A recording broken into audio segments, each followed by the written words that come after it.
Bienvenue dans l'Œil au Clébar, le premier podcast d'ophtalmologie vétérinaire. Je suis Bertrand Michaud, vétérinaire praticien exclusif en ophtalmologie près de Genève. Je vous propose de découvrir en un clin d'œil l'ophtalmologie vétérinaire les yeux fermés. Ce podcast mensuel est réalisé en partenariat avec Dome Pharma, laboratoire vétérinaire engagé depuis plus de 40 ans en ophtalmologie vétérinaire. Un grand merci à eux pour leur soutien et la totale liberté sur le contenu proposé.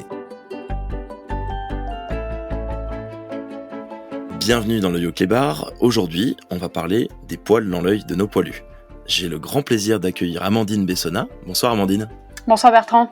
Alors Amandine, toi tu as immigré au Québec, tu es originaire de France, de l'Ain en fait, et tu as sillonné un peu l'Europe à travers donc la Belgique pour ta formation initiale, puis le Québec pour ta formation en ophtalmologie. Le docteur Amandine Bessona est désormais vétérinaire exclusive en ophtalmologie au centre vétérinaire de Laval, et on a le plaisir de l'accueillir ce soir. Alors, première question que j'ai à te poser, c'est pourquoi est-ce que tu es partie de France ? Alors, je voulais pas suivre un cursus standard. La prépa, c'est pas quelque chose qui m'attirait. C'est pas la mentalité que je voulais avoir.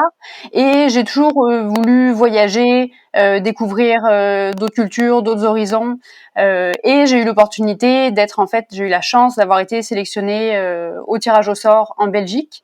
Et de là a commencé les 6 années de cursus en Belgique. Puis par la suite, j'ai voulu encore m'élargir et j'ai fait mes stages de dernière année au Québec, donc à Saint-Hyacinthe, dans les chevaux à ce moment-là. D'accord. Et pourquoi est-ce que tu as décidé de faire vraiment que de l'ophtalmologie ? Alors, l'ophtalmologie, je l'ai découvert en fait pendant mon internat à Saint-Hyacinthe. On n'a pas eu beaucoup de cours ni de pratiques en ophtalmologie, c'était très passif. Et en fait, à Saint-Hyacinthe, pendant mon internat, donc dans les chevaux, on a eu pas mal de cas cliniques, et c'est vraiment ça qui m'a initiée dans un premier temps à l'ophtalmologie. Je trouve que l'œil, c'est un organe qui est fascinant, finalement, qu'on utilise tous les jours, et c'est bête, mais qui nous permet de voir la vie, on l'utilise tout le temps. Donc je trouvais ça assez fascinant, et j'ai toujours eu un intérêt aussi pour la chirurgie, la microchirurgie. Donc l'ophtalmologie, c'était vraiment un bon combo des deux pour allier et médecine et chirurgie, microchirurgie. Donc voilà, me voilà là. Une discipline vraiment complète. C'est votre chien, Doc. Einstein, c'est comme ça que vous appelez votre chien en 1985. Ce soir, on va aborder le sujet des poils, en fait, de nos poilus. C'est fait exprès. Nos animaux, ils ont comme nous des cils, ça c'est organisé de la même façon. Avant de parler des cils, en fait, je vais juste faire un bref rappel là sur les paupières. Donc les paupières, elles font vraiment partie de l'examen d'ophtalmologie. C'est composé d'une portion cutanée, donc face externe la peau, et face interne la portion conjonctivale, qui va être reliée par un bord libre palpébral qui est en fait dépourvu de poils. Les poils, eux, ou les cils vont être implantés à la face externe donc de la paupière, et ils sont toujours dirigés vers l'extérieur. Pour revenir plus précisément aux cils, donc chez les humains, on a des cils au niveau de la paupière supérieure, au niveau de la paupière inférieure. Chez les animaux, ça va être un petit peu différent. Le chien, il va avoir entre 2 à 4 rangées de cils qui sont uniquement posés sur la paupière supérieure. Ils n'en ont pas au niveau de la paupière inférieure. Et le chat, lui, il n'a pas vraiment des cils. C'est comme un peu des poils qui sont un peu différents du reste de son pelage, qu'on considère un petit peu comme cils, qui en sont pas vraiment, et qui sont uniquement posés au niveau de la paupière supérieure. Et toi qui vois pas mal de chevaux, les chevaux aussi ont des cils ? Oui, les chevaux aussi ont des cils, surtout paupière supérieure aussi, puis ils ont des cils modifiés qui vont être les vibrisses, qui vont être des capteurs en fait sensitifs autour de leur visage. Un peu comme chez le chat. Oui, exactement. Et du coup, pour les propriétaires qui peuvent nous écouter, qu'est-ce qui va évoquer pour eux un problème lié aux cils chez leur animal ? Alors, ce qu'on peut retrouver comme signe clinique, ça peut être dans un premier temps des écoulements oculaires, mais ça peut aller jusqu'à de la rougeur, un inconfort, un œil fermé, ou on peut avoir en fait la formation d'ulcères cornéens à cause des cils qui vont frotter sur la cornée. Et donc, du coup, est-ce qu'il y a des dominantes pathologiques, on va les appeler des malpositions ciliaires, et comment est-ce que toi, tu les mets en évidence dans ta pratique clinique ? Alors ouais, il y en a différents types. Il va y avoir, entre autres, distichiase, cils ectopique, trichiase, mais aussi, par exemple, canthus médial poilu. Je les mets en évidence en fait par une genre de gymnastique de doigts. C'est-à-dire que les cils ectopiques, eux, ils vont vraiment être visibles à la face interne de la paupière. Donc ça va être super important d'être capable de éverser complètement la paupière, d'exposer complètement la face interne de la paupière pour être capable de les visualiser. Les distichiases, eux, ils vont sortir au niveau du bord libre de la paupière. Pareil, il va falloir mobiliser la paupière pour que la lumière puisse vraiment illuminer le bord libre palpébral pour pouvoir vraiment être capable de voir le poil sous différents angles. Et le trichiasis? Et le trichiase, alors ça, il est beaucoup plus facile à voir parce que c'est des poils qui sont normalement implantés et qui vont être dirigés en direction de la cornée. Donc souvent, on va en avoir au niveau de la paupière supérieure latérale. Donc eux, ils sont vraiment faciles à voir. Ou ça peut être aussi, qui est considéré comme trichiase, Le canthus poilu? Le canthus poilu, mais aussi le bourrelet au niveau des races brachycéphales qui vont avoir le nez vraiment très aplati et un bourrelet de peau à la base du nez qui peut aller directement toucher la cornée. On peut retrouver ça chez des bulldogs, des pugs, donc les carlins. Donc ça peut être aussi pathologique. Et on a aussi en effet le canthus médial poilu, que lui, on va plus retrouver chez les shih tzus, les bichons, où c'est vraiment des follicules pileux qui sont implantés au niveau du canthus médial, donc au niveau de l'angle plus central de la paupière. Mmh. D'accord. Donc ces problèmes finalement d'épicanthus un peu plus marqués, finalement ce que tu es en train de nous dire, c'est que en fonction de la malposition ciliaire, il y a des races de chiens majoritairement qui sont plus atteintes que d'autres, c'est ça? Oui, exactement. Le pli au niveau du nez va être vraiment très marqué chez les races brachycéphales. Donc toutes les races qui vont avoir le nez très court, eux, ils vont être prédisposés à avoir ce genre de pathologie. Et du coup, c'est majoritairement observé quand même chez le chien? Oui, mais aussi chez le chat, parce que on a aussi des chats qui vont être brachycéphales, tout ce qui va être race face écrasée, persan par exemple, eux aussi ils peuvent avoir des trichiases. Et quelles conséquences ça peut avoir au niveau de l'œil, au niveau de la cornée, en fait, ces poils qui, j'imagine, viennent frotter? Exactement. Donc les poils, ils vont frotter, et si c'est un frottement chronique répété, on peut avoir la formation d'ulcères, qui peuvent être dans un premier temps des ulcères qui sont superficiels, mais qui peuvent aussi s'approfondir jusqu'à mener parfois à la perforation. Le vétérinaire? Non! Non, non, non, non, non! C'est pas cool! Tu m'as piégé! Affection par affection, qu'est-ce que toi tu proposes en général comme traitement lorsque tu vas voir par exemple sur le distichiasis? Est-ce que tu les traites systématiquement? Souvent, moi j'ai des gens qui me contactent, qui me disent voilà mon chien a plein de cils en fait qu'on voit qui sortent dans le mauvais sens. Le chien n'est pas spécialement gêné. Est-ce qu'il faut tous les enlever? Et comment est-ce que tu conseilles de faire? Est-ce qu'il faut épiler? J'ai entendu parler donc il y a des traitements avec le laser, la cryothérapie. Dans tout ça, comment est-ce que le vétérinaire va s'y retrouver pour choisir la meilleure technique? Alors, très bonne question. Dans la majorité des cas, les distichiases sont non pathologiques. C'est-à-dire que on va voir les cils, mais ils vont pas nécessairement entraîner de pathologie. Donc, s'ils gênent pas l'animal, si c'est juste esthétique, ben, on va les laisser en place. Parce que les chirurgies peuvent entraîner certaines complications que si on n'a pas besoin, s'il n'y a pas de bénéfice pour l'animal, on n'a pas besoin de faire la chirurgie. Il y a une étude récente, je pense, en France qui est sortie sur l'évaluation justement de la prévalence des distichiases chez les chiens. Ils se sont rendus compte que ça affectait finalement très peu de chiens dans toute la population. 85% des chiens ne présentaient pas de signes cliniques et il y a seulement 10% des chiens qui avaient eu besoin d'une chirurgie. Donc, on se rend compte qu'il y a vraiment normalement une minorité des animaux qui devraient passer en chirurgie. Pour savoir si ces cils sont pathologiques, par exemple, si on a un distichiase et on a aussi un ulcère au niveau de la cornée, ben en effet, l'épilation peut être une bonne idée pour enlever ce qu'on pense être la source de l'ulcère et de voir si on a une guérison. Si on a une guérison, ben probablement que le cil était responsable de la formation de l'ulcère. Si on n'a pas de guérison de l'ulcère alors que le cil n'est plus là, ben là il faut penser à d'autres origines possibles, sécheresse oculaire, ulcère indolent ou des choses comme ça. Au niveau des procédures, il y a beaucoup de techniques chirurgicales qui existent. C'est sûr que l'épilation va être temporaire, c'est-à-dire qu'une fois que le cil est épilé, il va revenir. Donc, s'il est vraiment problématique, il faut qu'on aille vers des chirurgies plus drastiques, entre autres, en effet, la cryothérapie, l'électrocautère. Ça peut être une excision, en fait, de pleine épaisseur de la paupière, comme si on enlevait une masse palpébrale. Donc ça, c'est vraiment s'il y a un ou deux cils qui sont vraiment très proches qu'on veut les retirer. Ça fonctionnera pas s'il y a toute une rangée de cils à enlever.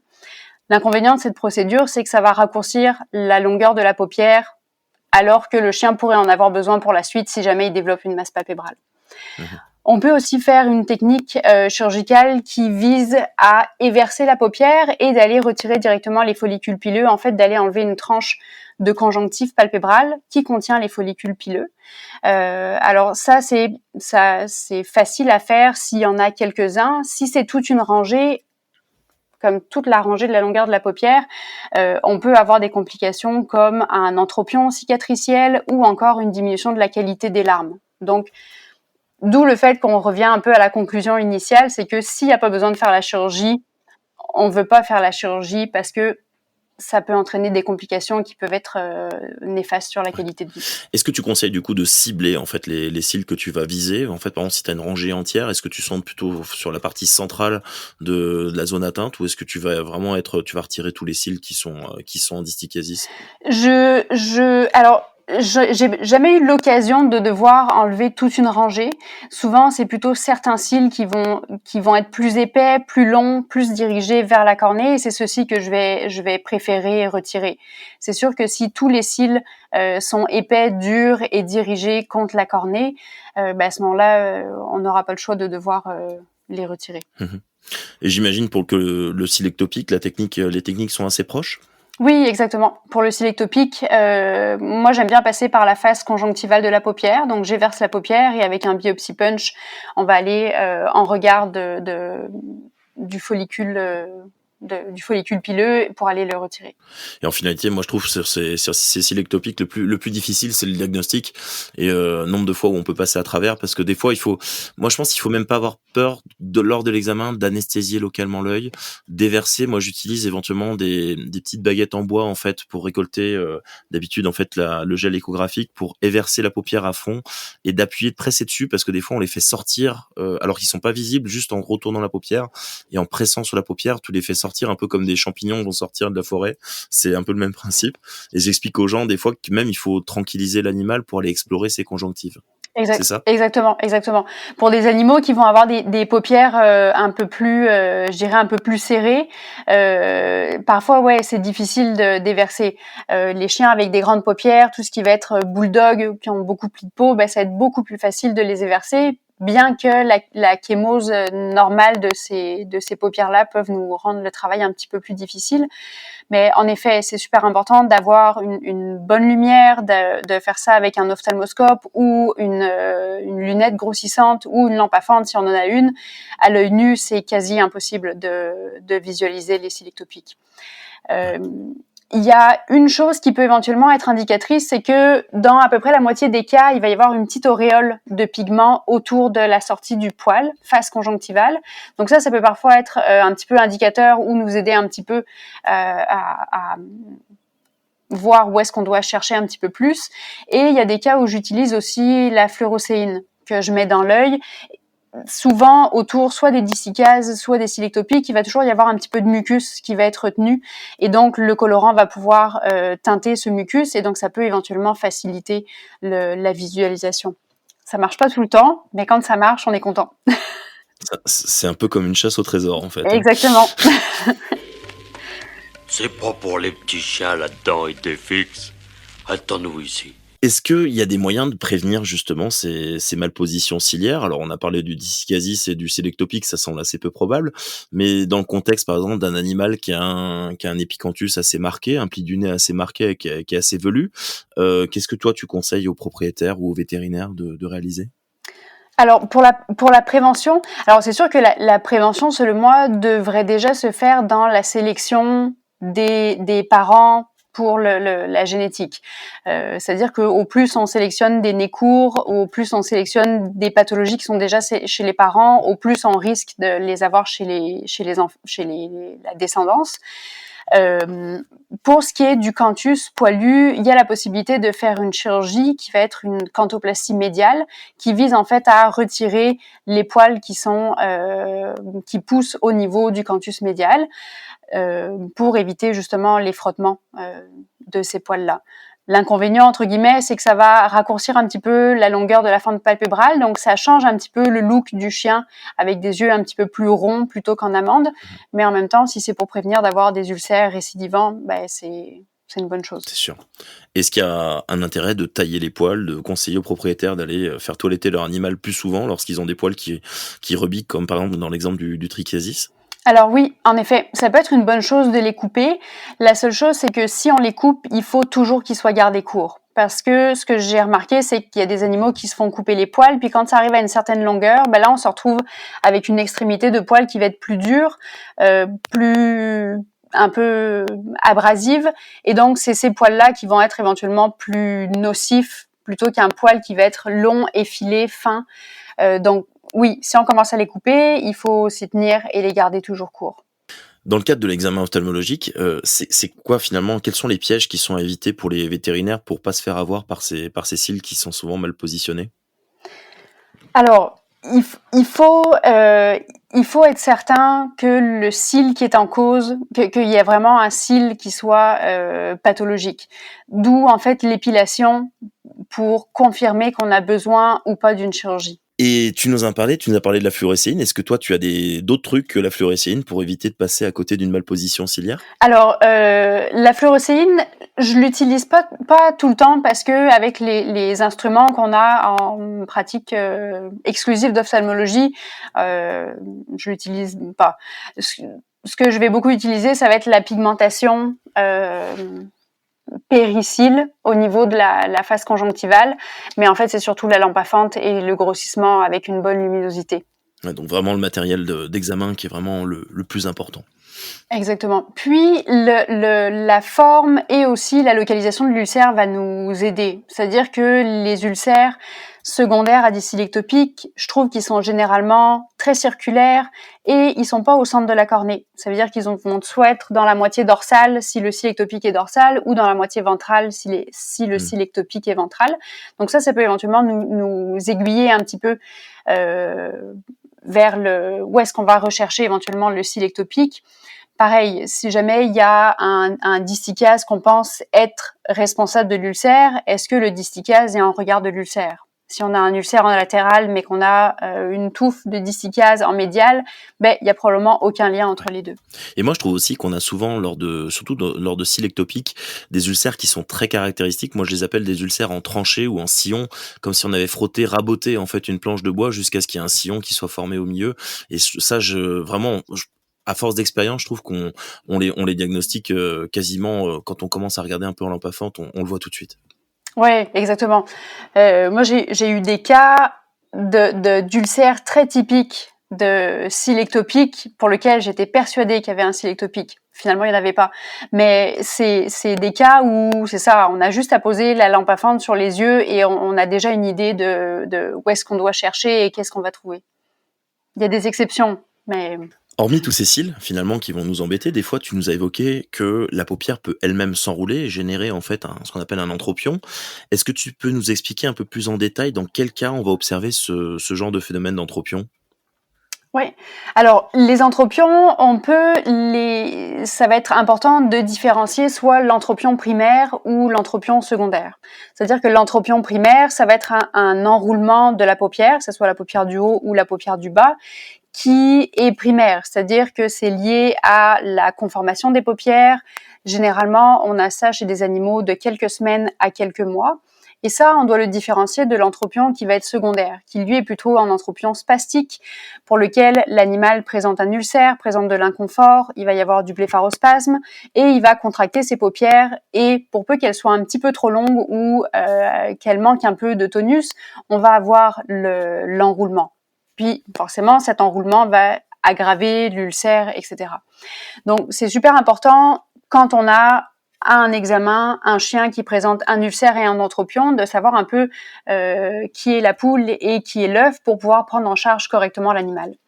Donc nous, en clinique, on va être capable de mettre des gouttes d'anesthésique locale pour enlever toute source de douleur et pour voir si, en retirant l'inconfort, on est capable d'évaluer encore, de trouver encore l'entropion ou si l'entropion se corrige.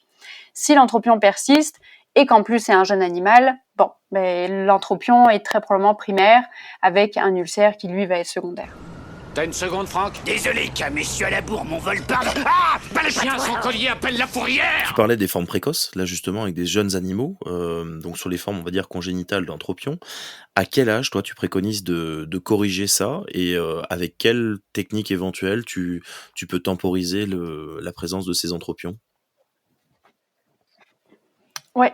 Alors, c'est important de corriger l'entropion le plus tôt possible de manière temporaire. C'est-à-dire que un jeune chiot avec un entropion, il faut qu'on corrige l'entropion rapidement pour éviter d'avoir des ulcères qui peuvent devenir très sévères jusqu'à parfois la perforation de la cornée. Donc chez ces jeunes chiens, on va faire un taquage au niveau des paupières. Donc on va créer une éversion mais sans bistouri, juste avec des fils de rétention pour pouvoir corriger la position de la paupière. Puis, on laisse l'animal grandir et on voit, avec la croissance, une fois que ce que j'appelle le pyjama est adapté au crâne, on voit si on a besoin d'aller ou pas en chirurgie. Idéalement, il faudra attendre la fin de la croissance osseuse avant de considérer une procédure chirurgicale. Donc souvent, dépendamment des races, ça va être entre 1 an et demi, chez les grandes races, parfois 2 ans. Mais il faut aussi qu'on évalue un peu le pour et le contre de décider de faire une chirurgie avec le bistouri plus tôt. Parce que si c'est un chien de grande race pour lequel les fils de suture ne tiennent pas et qu'on est obligé toutes les 2 semaines d'aller en procédure pour mettre des fils, on va finir par abîmer les paupières et au bout d'un moment, on va juste décider d'aller en chirurgie, de corriger un peu, pas trop, parce qu'on veut pas non plus qu'il soit en ectropion puis qu'une fois que la croissance est terminée, il est vraiment un ectropion problématique pour lui. Donc, ça dépend vraiment de l'évolution. Mais c'est sûr que chirurgicalement, on va décider de les corriger une fois que la croissance est terminée ou au moins le plus tard possible. On précisera donc que l'étropion, c'est l'inverse de l'entropion, c'est l'éversion vers l'extérieur de la paupière. Est-ce que tu as... Moi, j'utilise un petit peu, même de plus en plus, en fait, les viscoélastiques réticulés en injection pour faire des sortes de baleines, de bouées, en fait, de flotteurs pour éviter justement, surtout pour la paupière supérieure, pour éviter qu'elle ne s'affaisse et qu'elle frotte. Est-ce que tu en as un peu d'expérience? Alors, moi, j'utilise l'acide hyaluronique. Donc, comme en médecine humaine, c'est un agent de comblement que j'utilise soit chez les très jeunes pour des entropions très légers, mais je l'utilise en fait surtout pour des vieux chiens ou des vieux chats qui vont avoir des entropions en fait séniles par la fonte du gras rétrobulbaire et en fait le manque de support pour la paupière parce que l'œil rentre dans l'orbite. Et donc ça peut être utile pour des animaux âgés pour lesquels on n'a pas d'option chirurgicale, que ce soit pour une raison financière ou aussi pour une raison juste de santé de l'animal, qu'on pense que c'est trop risqué d'aller vers une anesthésie générale. Ben ça peut être en effet une bonne option. Ça fonctionne très bien sur des entropions qui sont légers. Sur des entropions qui sont plus marqués, c'est pas rare qu'il faille refaire une autre injection quelques semaines ou même parfois le lendemain.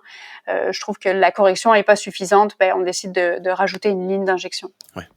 Et tu évoquais par exemple ces chiots très typés comme les charpais ou les chochos où effectivement tous les 15 jours faut remettre des fils, etc. Est-ce que par moment tu es tenté de faire une correction assez même très précoce? C'est souvent une question qui revient des gens. Moi ça m'est déjà arrivé de corriger des charpais où on sait pertinemment de toute façon tellement ils ont des plis sur la face que ça va mal finir et que ça va finir en chirurgie et de corriger en prévenant les gens qu'il faudra peut-être recorriger quand ils seront un peu plus vieux. Définitivement. Je suis tout à fait d'accord avec toi. C'est-à-dire que des chiens pour lesquels on sait que la croissance ne corrigera pas à 100% l'entropion, on doit aller en chirurgie. Et je dirais que j'avise même tous les clients que j'ai quand on fait une chirurgie d'entropion que c'est possible d'avoir malheureusement des récidives. Surtout chez des animaux qui sont très typés, avec beaucoup de plis de peau, des bulldogs anglais, où on veut non plus pas trop les corriger, mais on sait que au vu de la quantité de plis de peau, c'est pas rare parfois qu'il faille retourner une deuxième fois en chirurgie. Ou encore les races géantes, tout ce qui va être Saint-Bernard, Mastiff, tous ces chiens-là où parfois une seule correction ne suffit pas, aussi parce qu'il faut corriger l'entropion, mais bien souvent il faut aussi corriger la longueur des paupières. Donc c'est parfois plusieurs chirurgies qui sont nécessaires. Et puis un véritable challenge. Moi, il y a plein d'ophtalmos avec qui je discute qui, quand tu leur demandes c'est quoi votre chirurgie la plus compliquée, c'est pas la cataracte au final, c'est la correction des paupières et la gestion de ces animaux-là. Ouais, et étonnamment, je suis d'accord parce que il y a tout un challenge de évaluer la quantité de paupières qu'il faut enlever avant l'anesthésie. Mais une fois sous anesthésie, on perd tout le tonus, on perd un peu tous les repères.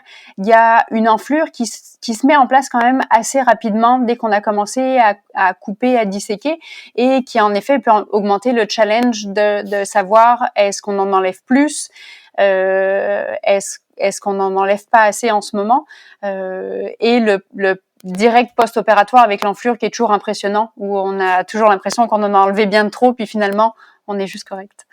Ça se termine bien, effectivement. Ça va être l'impression qu'on a certains chirurgiens esthétiques quand ils corrigent certaines femmes fortunées, je crois.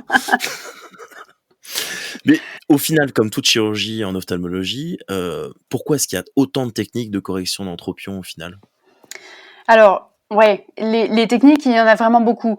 On va avoir, donc en fait, ça dépend où est situé l'entropion. Est-ce que l'entropion est sur toute la longueur de la paupière? Est-ce qu'il est juste central? Est-ce qu'il est juste latéral, médial? Est-ce qu'il envahit juste la paupière inférieure et la paupière supérieure par le canthus latéral? Donc en fait, c'est toutes ces multiples possibilités qui font que on a presque une chirurgie pour chaque type d'enroulement. Au niveau paupière inférieure, moi j'aime bien utiliser la Holz-Celsus qui est la plus courante, qui en fait consiste à retirer une ellipse de peau pour aller éverser et corriger l'excès de peau et permettre l'éversion de la paupière. Mais il y a la possibilité aussi d'enlever une petite portion de la longueur de la paupière, parce que chez certaines races, il va y avoir l'enroulement de la paupière, mais aussi parce que la paupière parfois inférieure, parfois supérieure, va être trop longue. Donc, ça va être important de corriger aussi cet excès de longueur au niveau de la paupière. Au niveau de la paupière supérieure, on utilise un peu plus la procédure de Stades, qui est en fait une procédure qui vise à créer un tissu de granulation forcée, qui est en fait le retrait d'une ellipse de peau, mais sans suture. Donc en fait, ce qu'on va faire, c'est qu'on va retirer la portion de peau avec les poils qui sont éventuellement mal implantés, et on va laisser granuler par seconde intention. Ça va permettre de recréer un bord libre sans paupières. Donc on enlève le problème. Et au final, je pense que chaque chirurgien a un peu ses techniques préférées. Ce qui compte, moi, c'est ce que je dis en général, c'est la technique avec laquelle vous êtes la plus à l'aise. Parce qu'effectivement, il y a plein de techniques de correction des lagophtalmies, de remise en tension du canthus externe, etc. L'essentiel, je pense, c'est qu'il faut être confortable avec sa technique et avoir des résultats qui sont bons avec des complications qui sont les plus faibles possibles pour les animaux. Il y a écrit Saint-Lazare. C'est mes yeux ou quoi? Je crois que ça doit être vos yeux. Est-ce que les chats, tu me parlais tout à l'heure du persan, est-ce qu'il y a des races de chats qui présentent particulièrement des entropions? Oui, c'est sûr que alors les Maine Coon vont faire partie, en fait, toutes ces races géantes de chats vont faire partie des races qui sont prédisposées à faire des entropions. Même les chats domestiques mâles non castrés vont aussi être prédisposés. Ici au Québec, la majorité, je dirais presque tous les chats s'ils sont pas reproducteurs ou tous les chiens s'ils sont pas reproducteurs sont castrés. Avant la Covid, pendant ma résidence, j'ai très peu vu, en fait, j'ai pas vu de chats domestiques avec des entropions. Pendant la Covid, les propriétaires ont pris beaucoup d'animaux, les cliniques vétérinaires étaient surtout concentrées sur les urgences vitales, donc sont passées un peu à la trappe les castrations, les chirurgies de convenance, etc. Et post-Covid, on s'est retrouvé avec beaucoup de chats mâles non castrés, 1 an et demi, 2 ans, parfois 3, avec des entropions, et c'était des chats domestiques, donc des chats de gouttière de taille complètement normale. Donc ça va avec le développement des grosses joues et en fait de la force probablement que ça exerce sur les paupières et que ça entraîne l'entropion. Donc je trouvais ça assez intéressant de voir aussi comme quelque chose qui est fait de routine peut finalement être curatif pour certaines pathologies et paraître si anodin et finalement, si on le fait pas, peut entraîner des complications qu'on n'aurait même pas imaginées. Donc une raison supplémentaire de faire castrer son chat. Oui, parmi tant d'autres. Lorsque les vétérinaires corrigent des entropions, est-ce que tu as des conseils ou des trucs et astuces que tu donnerais aux vétérinaires pour éviter de surcorriger, de sous-corriger, de mal évaluer et voilà, d'avoir des catastrophes par la suite? Oui. Alors, j'aurais tendance, en fait, il faudrait toujours évaluer la quantité de paupières qu'on veut retirer avant la chirurgie pour voir vraiment quel est le tonus palpébral normal. Aussi, si jamais on pense qu'on a une composante spastique, évaluer la quantité de paupières à retirer après avoir mis de la proparacaïne, donc un anesthésique local, pour vraiment enlever toute source de contraction spastique qui pourrait nous vouloir faire surcorriger l'entropion. Après ça, je dirais c'est vraiment de l'habitude et c'est vraiment aussi je dirais un feeling pendant la chirurgie où quand on a enlevé l'ellipse, la paupière doit correctement être correctement appositionnée. Il doit pas y avoir de nouveau tendance à avoir un enroulement. Ce que je vais faire éventuellement sur les animaux qui sont encore réveillés, quand j'ai un doute sur un entropion qui peut être un peu intermittent, ça va être de tirer la paupière inférieure, d'en fait forcer l'enroulement et de voir si après 1 ou 2 clignements, l'animal est capable de repositionner sa paupière. Si jamais il lui faut plusieurs fois ou si jamais elle se repositionne pas, là, il va falloir corriger cet entropion qui peut être parfois juste intermittent. Alors moi, il y avait une technique que m'avait conseillé un de mes pairs qui est Alain Régnier en fait en ophtalmologie. C'était effectivement d'utiliser un repère en fait, de faire une première incision la plus proche possible en fait du bord libre de la paupière, d'inciser, de laisser saigner et après ça va marquer la paupière à l'endroit exact où il faut recouper. Je trouve que c'est assez judicieux comme technique à utiliser, surtout quand on est débutant, quand on commence en fait ce genre de chirurgie. Qu'est-ce qu'on fait de Doug? Il a perdu l'oiseau. Mettez-lui l'entonnoir de la honte. Quand on va aussi parler d'un phénomène qui est assez intéressant aussi, on parle toujours des poils. C'est un peu plus rare, on voit ça beaucoup chez les chiens. Il peut arriver que des poils poussent directement sur la conjonctive ou la cornée. Est-ce que c'est quelque chose de fréquent et comment ça se fait que ces animaux peuvent avoir des poils qui poussent directement sur l'œil? Oui, alors la condition que tu décris, c'est un dermoïde. C'est quand même assez rare. Il existe en fait 2 types de dermoïdes, qui va être l'amartome, qui est un dermoïde plutôt au niveau des paupières, qui consiste en fait en une masse. C'est pas une tumeur, mais c'est vraiment une masse en regard des paupières qui en fait est la résultante d'une erreur de développement. Et il y a le choriostome, celui auquel tu penses parce que on le voit surtout au niveau de la cornée et de la conjonctive, qui lui est un tissu normal, donc de peau avec des poils, mais qui a une place complètement anormale. Parce que sur la cornée ou sur la conjonctive, on n'a pas lieu de retrouver ce genre de tissu. Donc ça, c'est vraiment une erreur développementale. C'est quand même assez rare. C'est quelque chose qui se corrige assez bien, c'est-à-dire que la chirurgie va être curative pour ce genre de problème. Au niveau de la conjonctive, ça va être assez facile. Au niveau de la cornée, c'est sûr que ça va être un petit peu plus, ça prend du matériel un petit peu plus spécialisé, éventuellement un microscope opératoire, et ça nécessite de faire une kératectomie. Donc, éventuellement un peu plus réservé à des personnes qui ont l'habitude de faire des chirurgies de cornée. Ça a été rapporté et chez le chien et chez le chat. Et comme c'est une anomalie développementale, c'est vraiment super important de faire un examen ophtalmologique complet, mais aussi un examen physique complet. Il y a une étude récente là qui est sortie chez un rapport de cas de chat avec des dermoïdes pour lequel ils ont aussi trouvé des colobomes au niveau de la choroïde et de la sclère. Donc c'est super important de faire un examen complet. Et chez le chien, ils se sont aperçus, pareil, une étude il y a quelques années, que ça pouvait être associé aussi à des pathologies cardiaques.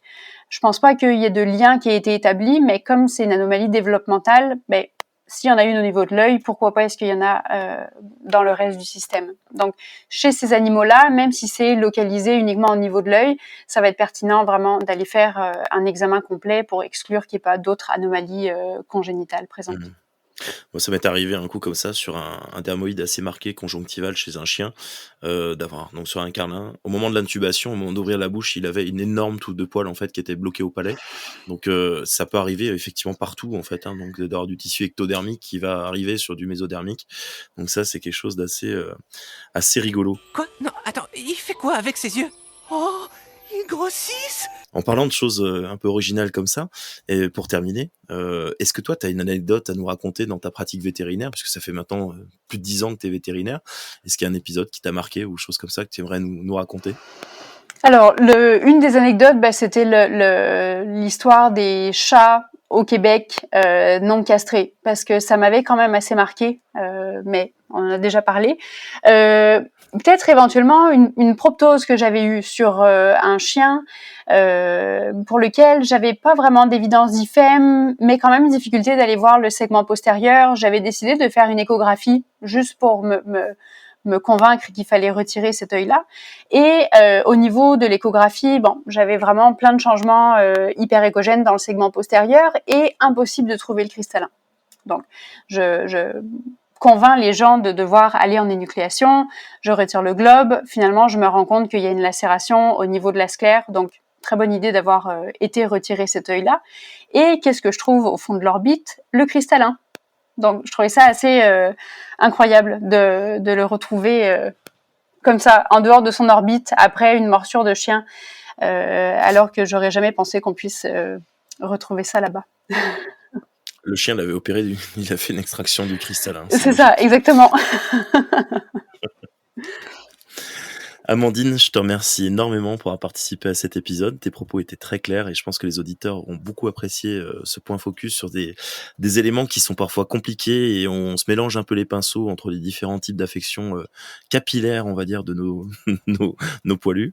Et en tout cas, je te remercie sincèrement et tous les auditeurs qui nous écoutent au Québec peuvent te retrouver au centre vétérinaire de Laval où tu exerces vous êtes 2 vétérinaires ophtalmo dans cet endroit. Je suis toute seule. Parmi le groupe, en fait, on a 2 grosses cliniques principales, Laval qui est plus au nord et sur la rive sud. Donc, il y a un ophtalmologue dans chacune des 2 structures. D'accord. Merci beaucoup et à bientôt. Merci à toi. Salut. Aujourd'hui, on a vu avec Amandine Bessona que nos poilus peuvent avoir des poils qui les embêtent. Comme nous, nos animaux ont des cils et ces derniers peuvent irriter l'œil lorsqu'ils poussent dans le mauvais sens. On distinguera le distichasis, qui est un cil qui pousse au travers des glandes de Meibomius, des cils ectopiques qui traversent la paupière et viennent irriter la cornée, un peu comme le diamant d'un tourne-disque. Parfois, ce sont des poils du pli du nez qui viennent frotter contre l'œil, ce qui survient particulièrement dans de petites races à museau court qu'on appelle les brachycéphales, comme les shih tzus par exemple. Il convient d'entretenir les poils régulièrement en les coupant pour éviter qu'ils n'irritent la cornée. On pourra réaliser l'exérèse du pli du nez ou une cantoplastie médiale pour les cas les plus graves. Lors d'irritation chronique, il peut survenir une kératite par irritation qui s'accompagnera de douleurs oculaires, d'une opacification de la cornée, de néovaisseaux, d'une pigmentation cornéenne, voire d'ulcères cornéens surinfectés pouvant entraîner la perte de l'œil. Il faut donc être vigilant. Parfois, ce sont les paupières qui s'enroulent sur elles-mêmes et qui entraînent un frottement. On parle d'entropion. Ce phénomène peut être congénital et doit parfois être corrigé dès les premiers mois de vie. Il est souvent lié à d'autres problèmes de conformation de l'œil et des annexes. Il peut également être observé après des traumatismes des paupières ou des interventions chirurgicales de ces dernières. La seule solution dans ce cas consiste à corriger la statique palpébrale par l'intermédiaire de la technique chirurgicale la plus adaptée et surtout celle que le chirurgien maîtrise le mieux. On se retrouve le mois prochain avec Lucas Flenghi qui va nous parler d'ophtalmologie des nouveaux animaux de compagnie. Merci de nous avoir écoutés et n'hésitez pas à noter et partager cet épisode si vous l'avez trouvé intéressant. On se retrouve très bientôt pour un nouvel épisode de L'œil au clébard. D'ici là, prenez soin de vous et des yeux de vos compagnons à 4 pattes. Au revoir.